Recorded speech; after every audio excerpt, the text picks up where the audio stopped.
Quds मकबूजा इस वक्त गहरे अंधेरे में डूबी हुई है और ये उसके बाद हुआ जब ईरानी जदीद ड्रोन्स की एक मरकूज बौछार ने दिफाई निज़ाम को चीरते हुए शहर और उसके अतराफ को बिजली फराहम करने वाले निज़ाम तवानाई को निशाना बनाया।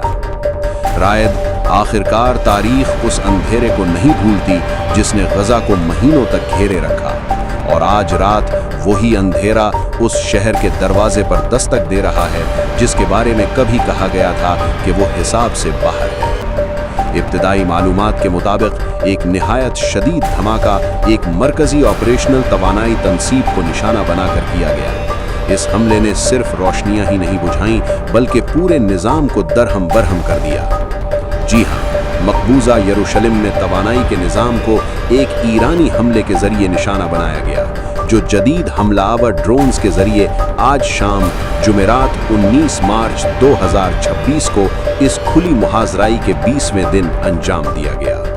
इब्तिदाई मालूमात के मुताबिक ड्रोन्स फिजाई दिफाई निज़ाम को अबूर करने में कामयाब हुए और शहर और उसके अतराफ में तवानाई के नेटवर्क से जुड़े अहम मकामात तक पहुँच गए। मौसूला इत्तलात के मुताबिक एक बड़ी ऑपरेशनल तंसीब में शदीद धमाका हुआ, जिसके नतीजे में यरूशलेम के कई इलाकों में वसी पैमाने पर बिजली मुनक़ता हो गई और उसके असरात अतराफ के इलाकों तक भी फैल गए। रिपोर्ट्स के मुताबिक शहर में फिजाई नक़्लो हरकत जारी है, जबकि हमले के असरात को संभालने और नुकसानात का जायजा लेने की कोशिशें जारी हैं।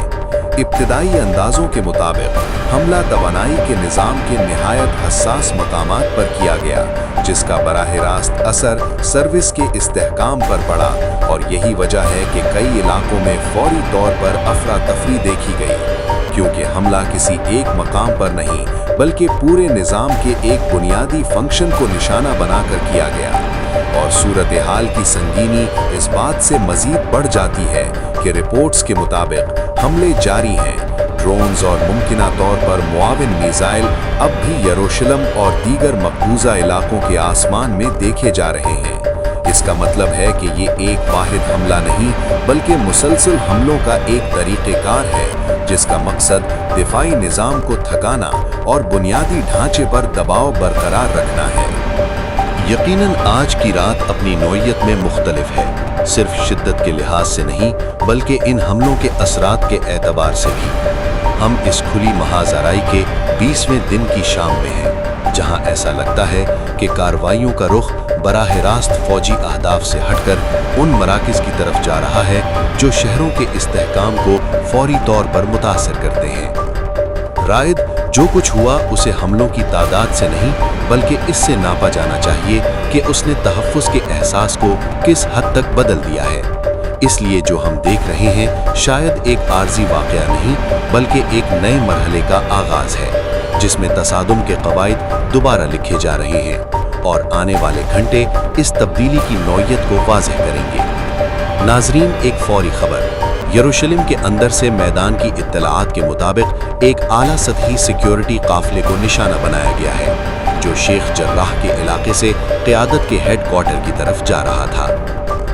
इब्तदाई इत्तलाआत के मुताबिक जनरल दोरूजमान, जो यरूशलेम ब्रिगेड के फील्ड ऑपरेशंस के जिम्मेदार थे, अपने साथियों समेत एक खुदकश ड्रोन हमले में हलाक हो गए, जिसने बख्तरबंद गाड़ी को बराह रास्त निशाना बनाया।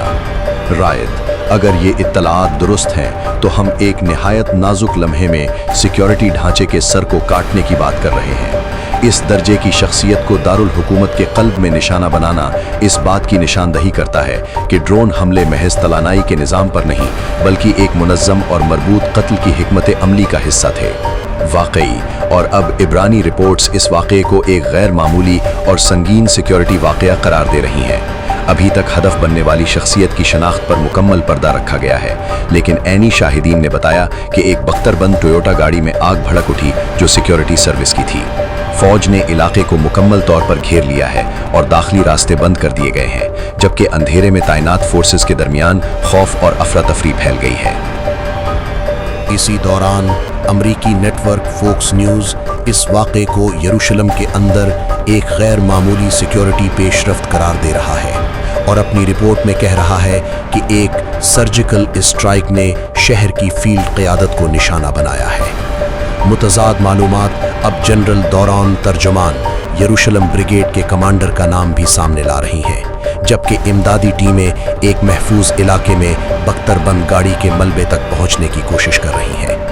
अगर इस हदफ की शिनाख्त की तस्दीक हो जाती है तो हम आला ओहदेदारों के ज़ाती तहफ़्फ़ुज़ के निज़ाम के मुकम्मल इन्हिदाम के सामने होंगे। एक ऐसी रात में जो मामूल की होनी चाहिए थी मगर अब सांस रोक देने वाली रात बन चुकी है। यरूशलम से दूर नाजरीन, ऐसा लगता है कि अंदरूनी महाज गुज़श्ता 20 दिनों के दबाव के तहत टूटने लगा है।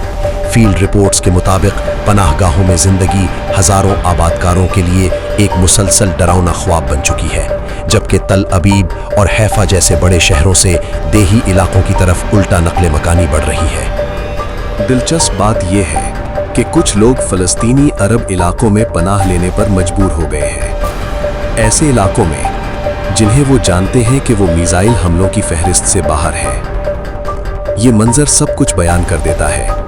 वो आबादकार जिसे कभी बताया गया था कि ताकत ही उसकी हिफाजत है, आज अपने अरब पड़ोसी को आखिरी पनाह समझ रहा है। ये सिर्फ रिहाइश का बहरान नहीं बल्कि एतमाद का वजूदी बहरान है जो तलबीब के समाजी और सियासी मुआहदे को हिला रहा है। अवामी दबाव बढ़ रहा है कि जंग को फौरी तौर पर ख़त्म किया जाए, इससे पहले कि बाकी मानदा इस्तेहकाम भी ख़त्म हो जाए। ये दबाव इसलिए भी बढ़ रहा है क्योंकि सरकारी बयानिए पर शक बढ़ रहा है। जहां हुकूमत आदादो शुमार को महदूद कर रही है, वहीं खुफिया और मीडिया रिपोर्ट्स बताती हैं कि असल नुकसानात कहीं ज़्यादा हैं, चाहे वो जानी हो या इंफ्रास्ट्रक्चर के। फौजी सेंसरशिप अब इमारतों के मलबे या पनाहगाहों में चीखों को नहीं छुपा सकती। इससे हुकूमत के सामने दो रास्ते हैं, या तो नुकसानात का एतराफ़ करे या एक ऐसी फौजी मुहिम जारी रखे जो शहरों को मुकम्मल तौर पर वीरान कर सकती है। इसी दौरान इस्राईली वज़ीर आज़म बनियामीन नेतन्याहू ने एक वीडियो पैगाम जारी किया जिसमें उन्होंने ईरानी अवाम से खिताब किया। मैं इस वक्त यहाँ फ़ज़ाइया के हेडक्वार्टर में मौजूद हूँ। वज़ीर दिफा, चीफ ऑफ स्टाफ, मोसाद के सरबराह, फ़ज़ाइया के कमांडर और दीगर आला फौजी अफसरान के साथ गुज़श्ता 24 घंटों में हमने दहशतगर्दी के 2 बड़े सरगनों को ख़त्म किया है। हमारी फ़ज़ाइया हर जगह दहशतगर्दों के ठिकानों को निशाना बना रही है, चौराहों पर, शहरों के अंदर। इस फौजी कार्रवाई का मकसद ईरानी अवाम को आज़ादी और अमन के साथ ईद उल फित्र मनाने के काबिल बनाना है। लिहाजा बाहर निकलो, जश्न मनाओ। हम ऊपर से सब कुछ देख रहे हैं और हम हमेशा तुम्हें देखते रहेंगे। ईद मुबारक। हम तुम्हारे साथ हैं, ऊपर से।